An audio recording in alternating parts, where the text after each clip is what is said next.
क्या एक पेशेवर कातिल, क्या प्यार इतना अंधा हो सकता है कि वो मासूमों के खून से अपनी शादी की राह सजाने लगे?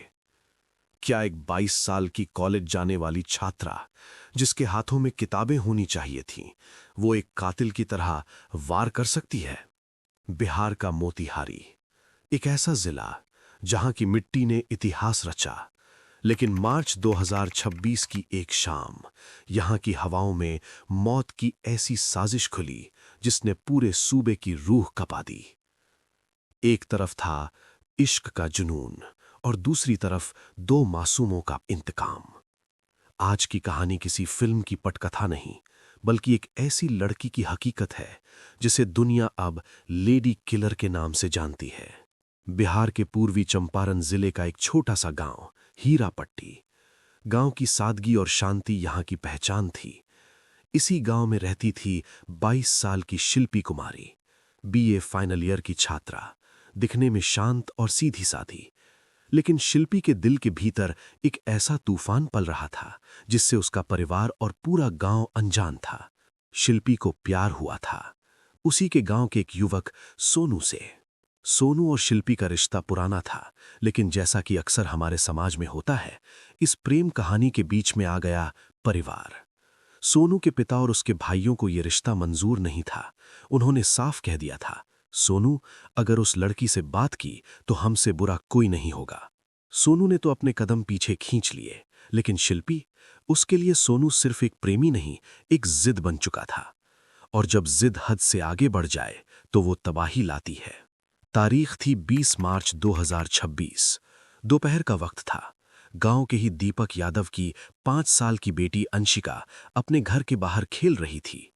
मासूम अंशिका को क्या पता था कि जिस दीदी को वो रोज मुस्कुराते हुए देखती है, आज वही उसके लिए काल बनने वाली है। शिल्पी अंशिका के पास जाती है। उसके हाथ में शायद कोई चॉकलेट थी या फिर वो मीठी बातें जिनसे बच्चे पिघल जाते हैं। शिल्पी, चलो तुम्हें एक जादू दिखाती हूं, देखोगी? मासूम अंशिका ने शिल्पी का हाथ पकड़ा और उसके साथ चल दी। वो उसे गांव के सुनसान इलाके में ले गई। इसके बाद जो हुआ उसे बयान करने में रोंगटे खड़े हो जाते हैं। शिल्पी ने एक धारदार चाकू निकाला और उस 5 साल की बच्ची पर वार कर दिया। कोई चीख नहीं निकली, क्योंकि गला रेतने से पहले शायद उसे संभलने का मौका ही नहीं मिला। शिल्पी ने शव को खेत के एक सुनसान कोने में फेंक दिया और वापस अपने घर आ गई, जैसे कुछ हुआ ही न हो। अगले 2 दिनों तक गांव में हड़कंप मचा रहा। अंशिका के माता पिता पागलों की तरह उसे ढूंढ रहे थे। 22 मार्च की सुबह सूरज की पहली किरण के साथ गांव के लोगों की नजर उस लाश पर पड़ी। 5 साल की अंशिका का शत विक्षत शव। पूरे इलाके में चीख पुकार मच गई। लेकिन इस भीड़ में एक चेहरा ऐसा था जो रोने का नाटक तो कर रहा था, पर उसकी आंखों में कोई डर नहीं था। वो चेहरा था शिल्पी कुमारी का। पुलिस मौके पर पहुंचती है। जांच शुरू होती है। पुलिस को लगता है कि ये किसी पुरानी रंजिश का नतीजा है, लेकिन तभी एक ऐसी चीज सामने आती है जो इस केस को और भी पेचीदा बना देती है। गांव में एक ऑडियो क्लिप वायरल होने लगती है। इस ऑडियो में मृत बच्ची अंशिका की आवाज थी, जो कह रही थी कि उसे कोई अनजान आदमी ले जा रहा है। सबको लगा कि कातिल कोई बाहरी है। पुलिस भी भ्रमित हो गई। लेकिन पुलिस के मन में एक सवाल था, ये ऑडियो रिकॉर्ड किसने किया? और अगर बच्ची मर चुकी है तो ये क्लिप कहां से आई? यहीं से शुरू होता है बिहार पुलिस का वो माइंड गेम जो इस लेडी किलर के नकाब को उतारने वाला था। शिल्पी ने एक नहीं, 2 कत्ल किए थे। आखिर वो दूसरा बच्चा कौन था? और कैसे एक मामूली ऑडियो क्लिप ने शिल्पी के बुने हुए झूठ के तार तार को कर दिया? क्या था शिल्पी का वो खौफनाक मकसद? अंशिका की लाश मिलने के बाद मोतिहारी पुलिस के ऊपर भारी दबाव था। गांव वाले सड़कों पर थे, गुस्सा चरम पर था। पुलिस के पास शुरुआती दौर में कोई सुराग नहीं था, सिवाय उस रहस्यमयी ऑडियो क्लिप के। जांच की कमान संभाल रही टीम ने जब गांव वालों से पूछताछ शुरू की तो हर कोई सदमे में था, लेकिन पुलिस की पैनी नजर एक चीज नोटिस कर रही थी। गांव की ही एक लड़की शिल्पी जांच के दौरान पुलिस के इर्द गिर्द बहुत ज्यादा सक्रिय थी। वो बार बार पुलिस को नए नए इनपुट्स दे रही थी। कभी कहती, साहब, मैंने उस दिन एक अजनबी को नहर के पास देखा था, तो कभी किसी और पर शक जताती। अक्सर अपराधी खुद को निर्दोष दिखाने के लिए जांच में जरूरत से ज्यादा मदद करने की कोशिश करता है। शिल्पी भी यही कर रही थी। उसने पुलिस को गुमराह करने के लिए एक नहीं बल्कि 18 अलग-अलग कहानियां गढ़ीं। उसने गुमनाम चिट्ठियां लिखीं जिनमें सोनू के परिवार को दोषी ठहराया गया था। पुलिस के पास अब वो ऑडियो क्लिप थी। इस क्लिप में अंशिका की आवाज थी, जो पुलिस के लिए सबसे बड़ा सबूत बन सकती थी। पुलिस को लगा कि शायद अपहरणकर्ता ने फिरौती के लिए ये रिकॉर्डिंग की होगी। लेकिन जब मोतिहारी पुलिस ने इस क्लिप को साइबर सेल और फॉरेंसिक एक्सपर्ट्स के पास भेजा, तो जो रिपोर्ट आई उसने पुलिस के होश उड़ा दिए। एक्सपर्ट्स ने बताया कि ये ऑडियो क्लिप कोई नेचुरल रिकॉर्डिंग नहीं है, इसे एक मोबाइल ऐप के जरिए एडिट और मैनिपुलेट किया गया है। और सबसे चौंकाने वाली बात, जिस मोबाइल से ये क्लिप सबसे पहले वायरल हुई थी, उसका लोकेशन कहीं बाहर का नहीं बल्कि उसी गांव के एक घर का था। वो घर था शिल्पी कुमारी का। पुलिस ने अब अपनी रणनीति बदल दी। अब तक शिल्पी पुलिस की मददगार थी, लेकिन अब वो प्राइम सस्पेक्ट बन चुकी थी। पुलिस ने उसे पूछताछ के लिए थाने बुलाया।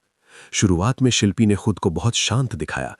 उसने अपनी पढ़ाई, अपनी सादगी और अपनी मासूमियत का हवाला दिया।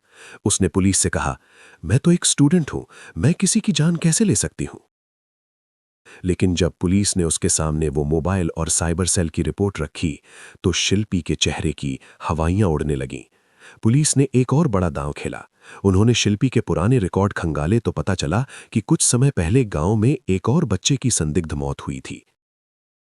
घंटों की कड़ी पूछताछ और पुलिसिया दबाव के बाद शिल्पी का सब्र टूट गया। उसने जो कबूलनामा दिया, उसने वहां मौजूद हर पुलिस अफसर का कलेजा कंपा दिया।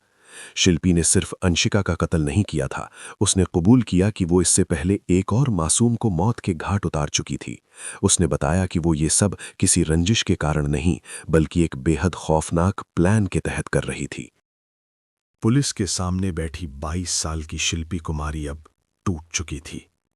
उसने जो सच बताया, उसने प्यार शब्द को ही शर्मसार कर दिया। शिल्पी ने कबूल किया कि उसे सोनू से बेपनाह मोहब्बत थी, लेकिन सोनू के पिता और भाई इस शादी के सख्त खिलाफ थे।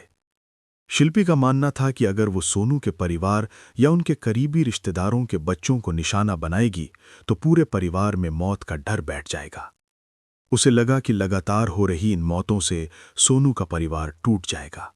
वो इसे श्राप या किस्मत का खेल समझेंगे और अंत में हार मानकर उसकी और सोनू की शादी करा देंगे। यानी अपनी डोली सजाने के लिए वो मासूमों के जनाजे उठा रही थी। उसने बताया कि उसने अंशिका से पहले एक और बच्चे की हत्या की कोशिश की थी, ताकि गांव में दहशत का माहौल बना रहे। उसने 18 ऐसी चालें चली थीं जिससे पुलिस का ध्यान सोनू के दुश्मनों पर जाए, लेकिन उसकी अपनी ही ओवर स्मार्टनेस, यानी वो फेक ऑडियो क्लिप, उसके गले की फांस बन गई। शिल्पी के कबूलनामे के बाद पुलिस उसे उसके घर ले गई। वहां से जो बरामद हुआ, उसने पुलिस की थ्योरी पर मोहर लगा दी। पुलिस ने घर के पीछे छिपाई गई वो खून से सनी शर्ट और हत्या में इस्तेमाल किया गया धारदार चाकू बरामद कर लिया। जैसे ही शिल्पी को हथकड़ी लगाकर पुलिस की गाड़ी में बिठाया गया, पूरा हीरापट्टी गांव सड़कों पर उतर आया। जिस लड़की को सब बेटी जैसा समझते थे, उस पर थू थू कर रहे थे। अंशिका के पिता दीपक यादव का रो रो कर बुरा हाल था। उनका एक ही सवाल था, हमारी फूल जैसी बच्ची का क्या कसूर था? हमारी दुनिया क्यों जाड़ दी? शिल्पी के चेहरे पर अब कोई पछतावा नहीं था। उसके दिमाग पर सवार इश्क का भूत अब कानून के खौफ में बदल चुका था। मोतिहारी का ये लेडी किलर केस आज भी बिहार के इतिहास के सबसे काले पन्नों में दर्ज है। अपराधी चाहे कितना भी शातिर क्यों ना हो, कानून के लंबे हाथ और एक छोटी सी गलती उसे अंजाम तक पहुंचा ही देती है। प्यार जीवन देता है, जान नहीं लेता। अगर कोई प्यार जान लेने पर आमादा हो, तो समझ लीजिए वो प्यार नहीं, एक लाइलाज मानसिक बीमारी है।